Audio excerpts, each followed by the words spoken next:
Coming to you from the studios at the Illinois Rock and Roll Museum on Route 66, it's the Rock and Roll Chicago podcast. Rock and roll Chicago, rock and roll Chicago, my hometown. Well, I was born in the city, gonna rock your city, Chicago. Chicago rock and rollers are the best you're ever around. Hey everybody, it's Ray the Roadie. And this is Hollywood Mike. How you doing today, Ray? I'm doing good. How you doing? How's that tooth? It's not there anymore. Oh, good. And the pain is starting to subside. Subside now. Yeah. Wow. Yeah. It's been almost 2 weeks. It'll be 2 weeks on Wednesday since the dentist had his knee in my chest. Wow. And was pulling a tooth out of my mouth. Yeah. Did you put it under your pillow? You wouldn't want this tooth anywhere near. Yeah. No. It had seen better days. Pretty nasty, huh? Yeah. I think it was the result of when I was a kid, I got hit in the side of the face with a fastball that came in a little too high and tight. Was it a baby tooth? Maybe No. it got lodged in there. I don't know. Something happened. I didn't like it though. Like a rear fang or something. Yeah. It's so weird that we're talking about my tooth. I don't know. I care. I mean, we've got Lia sitting right here across the Yeah, table. we do. We're And she's talking looking about at my us like tooth. we're nuts. No, I'm intrigued. I feel like I need to know more about this tooth. You know, you think you know someone we met 10 minutes ago, and now I'm hearing about this big tooth. So And it was a big tooth. When they pulled that thing out of my mouth, I was like, really? That thing's in there? Where was that? was it a giganta tooth, like your gigantor outside? From now on, that's what we're That's calling what you're that. going to call it. That tooth was gigantor. Yeah. Gigantor. Tooth gantar. Tooth gantar. There you go. So if anybody's wondering what's going on here, joining us today is Lia Caton. How you doing? Good, great. Thank you so much for having me on today. Thanks for coming out. Our applause didn't work. Our applause didn't work. Look at that. Can we hit that again? Like do the extra loud applause? Because the volume, because you don't have the volume up. Very cool. Very cool. Yeah, somebody always puts all the sliders down. Yeah. They don't know how to do that. So. It works. At least you knew which one it was. Yeah. So where'd you find Lia? I found her through an email. What is it? Your publicist? One of my publicists, yes, Okay. I believe. Mm-hmm. Yeah. Mm-hmm. He sent me an email, asked me if we'd be interested, and I said, sure. And here we are. Cool. And here we are. Thank you. Excellent. So Lia, tell us about yourself. So my name's Lia Caton. I'm a singer-songwriter. I'm originally from Boston, but I've been living in the Chicagoland area since about 97. And I split time between here and Nashville. So I live in Naperville and in Nashville. We have a place down there. And I'm a mom of two. I'm married. I love my rescue dogs and my animals and pets. And I'm just, very passionate about being a homeless advocate as well. Wow. So from Boston to Chicago to Nashville. Yes. Quite a trip. Yeah. So take us down the road. How did everything come about? Well, I was living in Boston and I was an actor out there and I wanted to move out to Chicago to study at Second City. So, Nice. Yeah, so I moved out here to do that. When were you there? When were you at Second City? In 97. So I only took classes. I was never on the main stage, but so I was never didn't have a claim to fame there or anything. But it was when Rachel Dratch was there and Tina Fey had just left. And Rachel Dratch is from Boston and she actually taught me the Chicago grid system. I was waitressing there and I was taking classes and she was very sweet and very nice. So wow. Okay. Yeah. My wife and I actually went to Second City quite a bit during that time period. We did see Rachel Dratch there, and there was a guy there. I can never remember his name, but you've seen him in a bunch of sitcoms since like 97, 98. Scott Arts, AD. He's got kind of like short, curly, kind of like reddish hair, maybe red hair, but it could also be light brown. Mm-hmm. And whenever we see him, my wife and I look at each other and we go lickety split. Because he used to do this bit in Second City where he would just keep saying lickety split. And for the past, and ever since then, we refer to him as the lickety split guy. That's fantastic. I have no idea what his real name is. But yeah, isn't that great? He probably loves that. We'll have to look him up. Right. Oh, that's awesome. Yeah, there's so much great talent came out of there. Not me, but a lot of other great talent came out of there. But, I hear that, there's a lot of actors that actually have done that. They've gone to Second City and they said, I've never been on the main stage. I took classes there and I was a bartender or I was a waitress or whatever it was. But you learn a lot just from being in the building. That's why I started working there. I wanted to waitress so I could watch the show every night. Right. So it was like the best education. And I got to meet Rachel as well as Scott Arts, who went on to be on 30 Rock, Jim Zolovic. It was just a very cool environment to be on. But I also had a passion for music. I had always been a singer. So I came here, started my singing in a band, got married, had kids, got divorced, and here we are. Did you do any singing in Boston? I did, but not more like musical theater, stuff like that. And I wrote my own songs and sung with some bands out there, but I didn't have a full band at the time. Okay, so it all clicked here.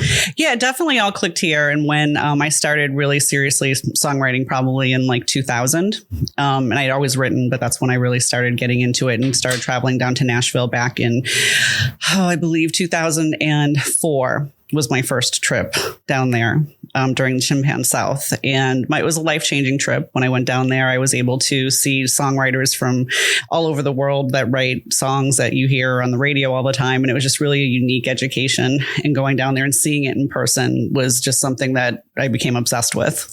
Yeah. Did you ever get a chance to spend any time at the Bluebird Cafe? I absolutely love that place. The Bluebird Cafe is one of my favorite places. It's not the same anymore, though. So now you can't even get in to the Bluebird.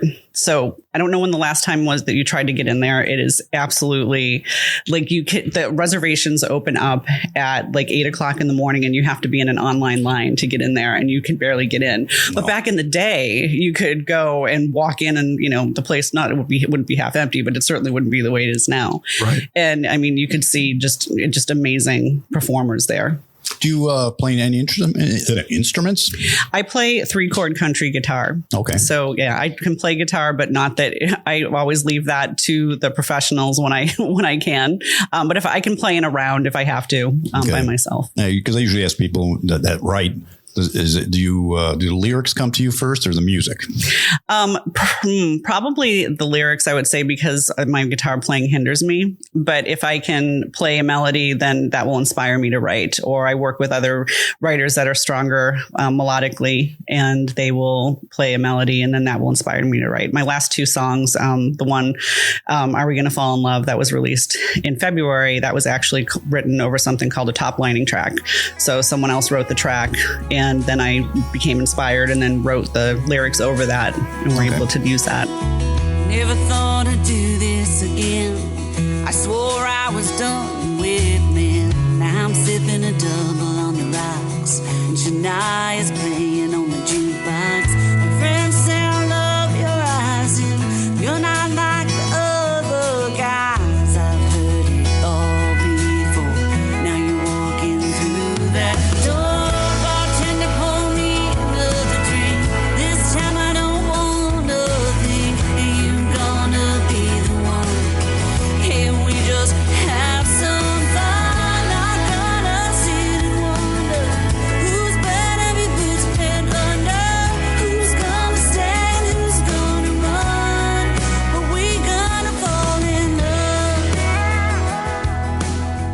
That's a nice song. I was listening to that earlier today. Thank you. It's one of my favorites. Do you have a spot, whether it's here or Nashville, where it's kind of like your Bluebird, where you take new songs and try them out? Not necessarily. I play in rounds all over Nashville. The one that I played in most recently was at the Virgin Hotel back in October. So I don't necessarily have one particular place that I like to go to try them out. What's the name of that place? That may have been one of the places. The last time I was in Nashville was, it was right after COVID started to end, I guess, if it never really ended, but I had to go for a trade show and nobody wanted to go out and I wanted to go find music. And I did. I tried to get into the Bluebird. Yeah. Can't even close. And that's when I found out. Yeah. I even called them in the whole bit. And they said, oh yeah, you're not going to be able to get in there. And then I was listening to the lineup of like the previous week and the coming week. And I said, okay, yeah, I understand why you can't get in this place anymore. Sure. Because it's not, it used to be, okay, so maybe you heard of the person, maybe you didn't hear the person because they were songwriters. It was back during that time when, there was an era where, they liked songwriters in Nashville. Yes. And they liked singers in Nashville, but they didn't like singer-songwriters in Nashville. And that's changing now. So now if you go to the Bluebird, you'll see Taylor Swift, performing at the Bluebird. 100%. Steven Tyler was performing there the night that I tried to get in. Oh, cool. So it's like, when people hear about that, all of a sudden, tickets are sold, it's over, it's done with. That's, you're not going there seeing amateur songwriters. No, absolutely not. No. Yeah. And I ended not anymore. I ended up someplace in a hotel and I can't remember what it Careful. Was it the Analog, the Hutton Hotel, the Analog? They have a lot of the hotel. Oh, maybe the Commodore has a big. I think it was the Commodore. Is it like the lobby? You walk in and it's on the left hand side in the lobby. Is that the building where the door's kind of like an archway? I don't remember. And I could be wrong too, because there was bourbon involved in this. I was going to say, there's probably bourbon involved when I've been there too. So that's why I don't remember. Yeah. I ended up at the place. The one thing that I do remember is because I ended up close to a place called the Benchmark, which is a small little bar. I was someplace close there because then we went there afterwards. But yeah, I can't remember. But anyways, it'll come to you. It might come to you. And I've never been there. You've never been to Nashville? Never been to Nashville. It's on my bucket list. I want to go so bad. You have to go to Nashville. I do. It's such an easy trip. I know. It's super easy. Yeah. It's like an easy drive, not that big of a drive, or you can fly down there and super, super quick. Yeah. It used to be, you used to be able to get a round trip ticket for less than $200 out of Midway. Oh, 100. I used to, back in the day, I would fly down there for a day for a co-write, and like it was like maybe $125 or something to go down. And now you can't even, the tickets are like $4 something each way. They're crazy. Right. Crazy. Yeah. I'll get down there. Might even get down there this year.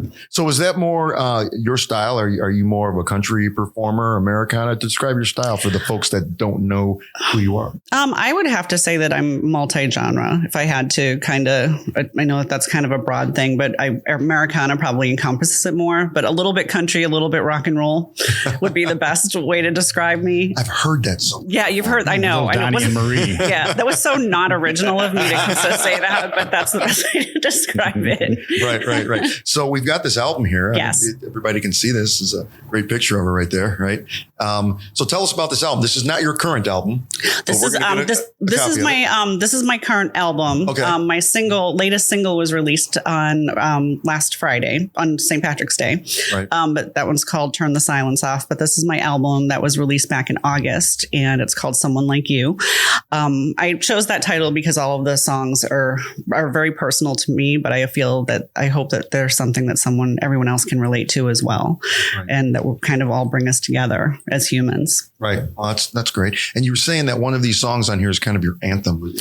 Hell or High Water, the first single off the album, is definitely my anthem. It's basically about overcoming triumphs and adversity, and my story of leaving Boston from a broken home or difficult childhood, and just being able to overcome that, and what it took to come hell or high water. I was going to make something of my life and make music, make art, whatever it was going to be, in spite of all the adversity that I had, and overcome that. Wow. Sounds deep.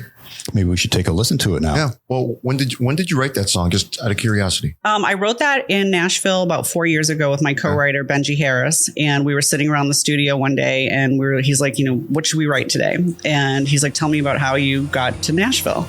And I started telling him the story, and I said, come hell or high water, I was going to get here. And he said, and that's the song we're writing today.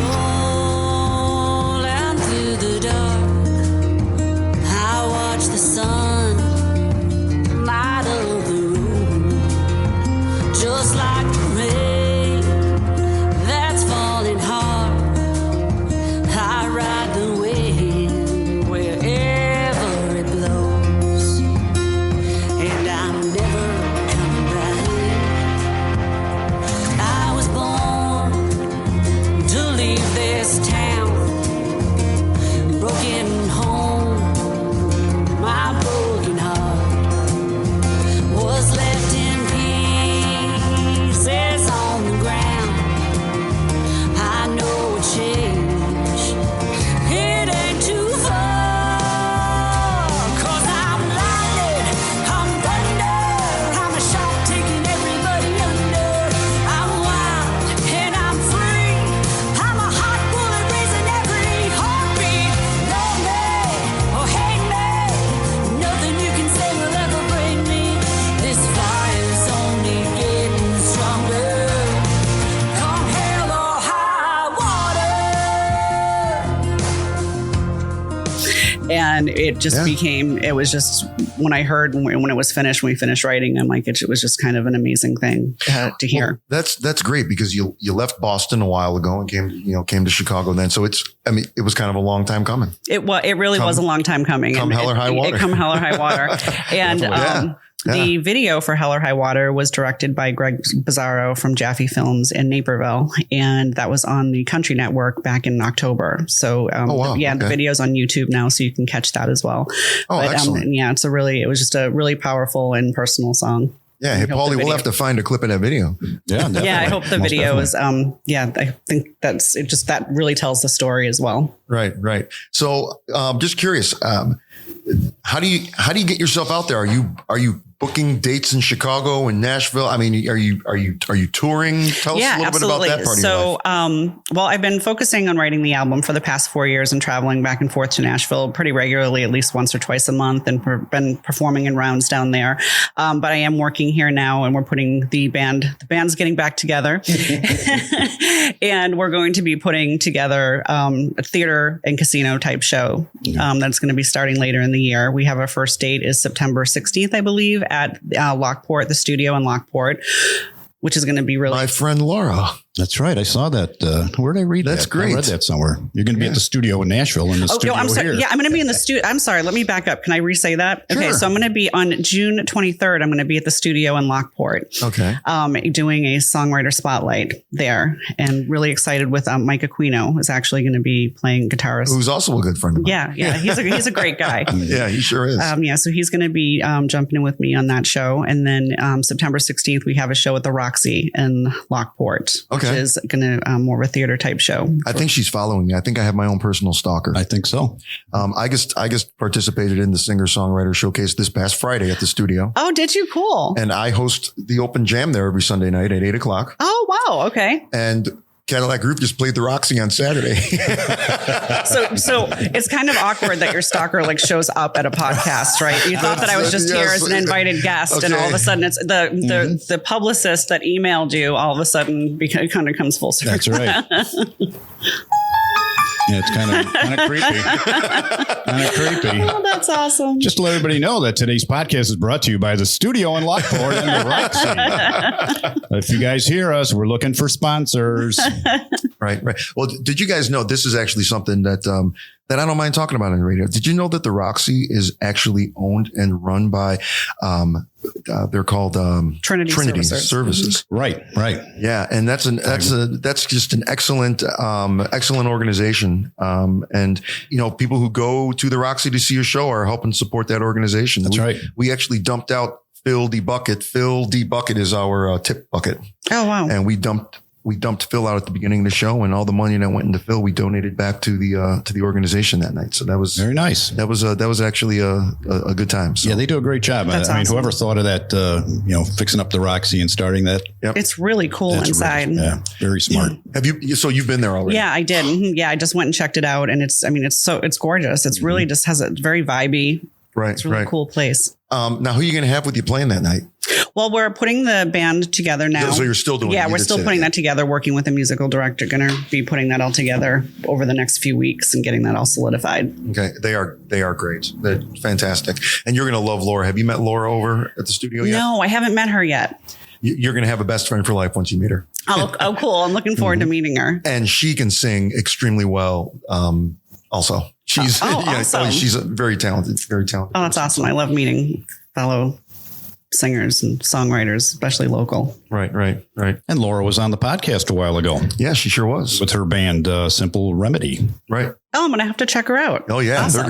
They're great. Their music is probably a little similar to yours. A little country, little rock and roll, little Americana and the whole bit. I think you'll like them. Awesome. That actually that would be a good combo one night. Yeah, actually. Well, they do. Laura does, a duo. Yep. Or she'll do the whole band too. Mm-hmm. They do both. Oh, awesome. Right. So tell us a little bit about, you have a writing partner. Tell us a little bit about how that collaboration came about and how you work together and all that. So my producer in Nashville set me up with Benji to work together. He thought we would collaborate well together, and he was a touring guitarist at the time on the road with Jordan Davis. And so he was traveling quite a bit on tour, and we would get together down in Nashville in the studio, and I had some ideas that I had and some songs that I had written, and I gave them to him, and he just brought this magic to them and really just brought them to life and just added something magical to them. So we had about 2 days to write the album, 2 or 3 days to write the album. And it was just kind of we pulled songs out of the air, and it was just kind of a really magical experience. Right. It's nice when stuff gels like that. Yeah, it really was. It really was. So we have great synergy, and we've written a lot of songs together. Right.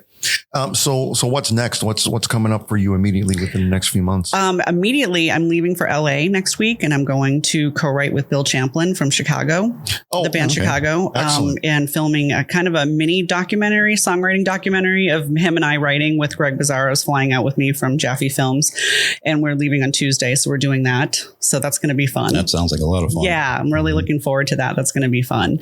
And then when I get back, we're just really getting the band solidified and going to look forward to playing out later in the summer and taking the show on the road. Okay. Excellent. So are you going to have another album?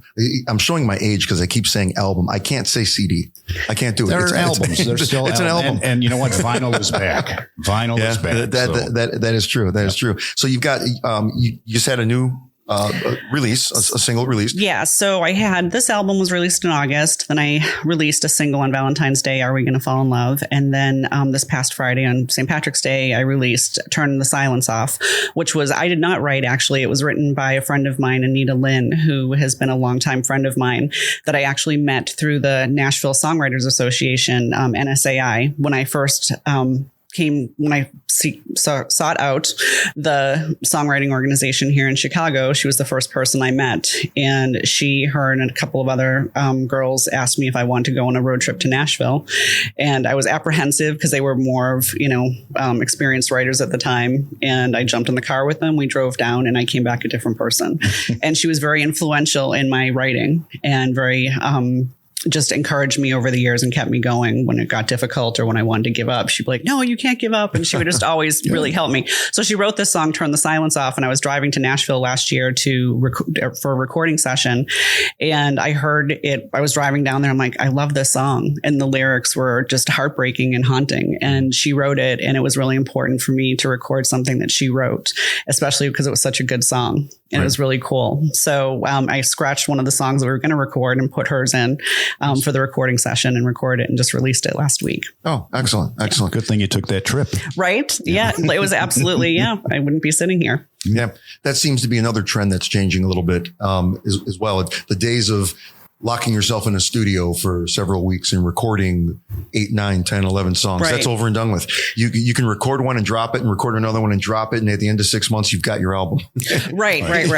Why wait for the whole thing to be done when you can start releasing them one? Right. And I had some space between this album here. And so I had the singles that were in the back burner that I wanted to release, but I'm working on the next album now, which is going to kind of be more of a bluesy type, more of a Bonnie Raitt type feel to it. Nice. Yeah. So hopefully we're going to, Bill will be able to help out with that and see if we can get a song or two out of that on the next album. Right.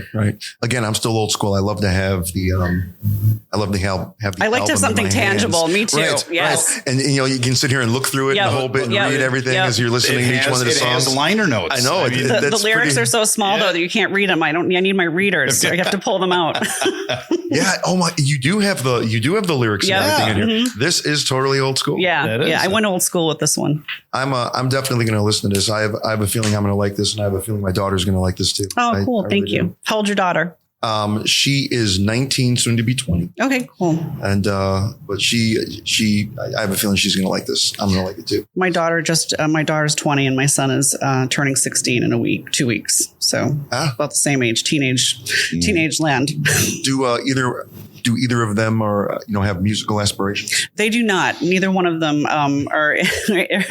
do not have musical aspirations, or they like to listen to music. Yep. Mine too. And so I don't think I even told you this, but so my son is going to be 21. Mm-hmm. The Monday after Easter coming up, and all their lives I've been trying to get them to do something musical. I bought drum kits and keyboards, and I've got 20 guitars hanging on the walls, you know, in my own little studio in the basement and the whole bit. Neither one of them. My daughter can actually sing like an angel. So can mine, and she won't sing. And she won't sing. Yep. My son had a natural talent to play the drums. He never took a drum lesson, but he could, you know, put on a song by AC/DC and kind of figure it out and, you know, beat away on the drums. And then just a few months ago, he says, Dad, can I borrow one of your guitars? Okay, sure. Right. And then today he sends me a video of himself playing Simple Man. So he picked it up. So he picked up the guitar. Yeah. So you think they're not looking, or you think they're not paying attention, but then they'll come out and surprise us one of these days. Yep. Fingers crossed. So there's still hope. There's still time. I got so excited. I sent it to my mother. I said, it's about time one of these guys followed him up footsteps. And sent the video to my mother. She said, oh, that's great. Got to leave the guitars to somebody. Yeah. That's right. That's right. So I want to hear this. I want to hear this newly released single. It was called Turn the Silence Off. This house has never felt so empty. The sounds of you and me are gone now. The quiet's like a silent torture. Gotta fill it up so I can't remember. Turn up the radio. Find a new club to go to. Anywhere but alone. Trying to turn the silence off. I wanna take back all your tears. I'm sorry ringing in my ears. Turn it so loud that I can't hear. Trying to turn the silence off. Hey! Well, that was absolutely fantastic. It was. I love absolutely everything that you do. I do too. And I can't wait. I am going to go to the singer-songwriter showcase at the studio because I think that's the greatest way to see an artist. Yeah, I agree. And I think that's where you hear the stories, and we really are going to be able to tell the stories behind the songs that are on the album that are, you know, and that's really where you get to know and get to connect with the songs and the artists, I think. Right. Similar to the Bluebird. Oh, yeah, absolutely. I'm so glad that someone out here finally did something similar to that. Right. Right. And it's catching on because other people are starting to do it as well. Laura does a great job over there. Candlelight at each one of the tables. Oh, awesome. Puts tablecloths on it. It's beautiful. You really feel like the people are there to hear you and they want to hear the stories. I mean, people were shushing each other. That's awesome. It was great. You know, the entire evening started with the host asking everybody to please keep conversations to a minimum. But if people started to talk a little bit, you heard shh. So if you go to when you go to the Bluebird, they have the little table tents that say shh across it. Yes, Right. So that's what nobody wants to hear anybody talking. They want to hear That's right. Yeah, that's awesome. I love that. Excellent. So what has to happen for you this year for you to consider 2023 to be a success and you've accomplished all your goals? I mean, I don't know. Next week, going to write with Bill Champlin, that's a pretty big one. So that's pretty successful. I'm really excited about that. But I think just really looking forward to being able to play out and get back out to performing again, which is one of my first loves. So I'm excited about that. And that's the biggest thing. How long has it been for you? Did you take a significant amount of time out from performing live or? No, not really. I perform doing like singer-songwriter rounds and stuff like that. Full band I haven't done in a couple of years, but but definitely that's where I'd like to be. It's really doing that, having that connection, or like the rounds too, or just any singer-songwriter type of interaction is always great too. Being able to share the stories. Right.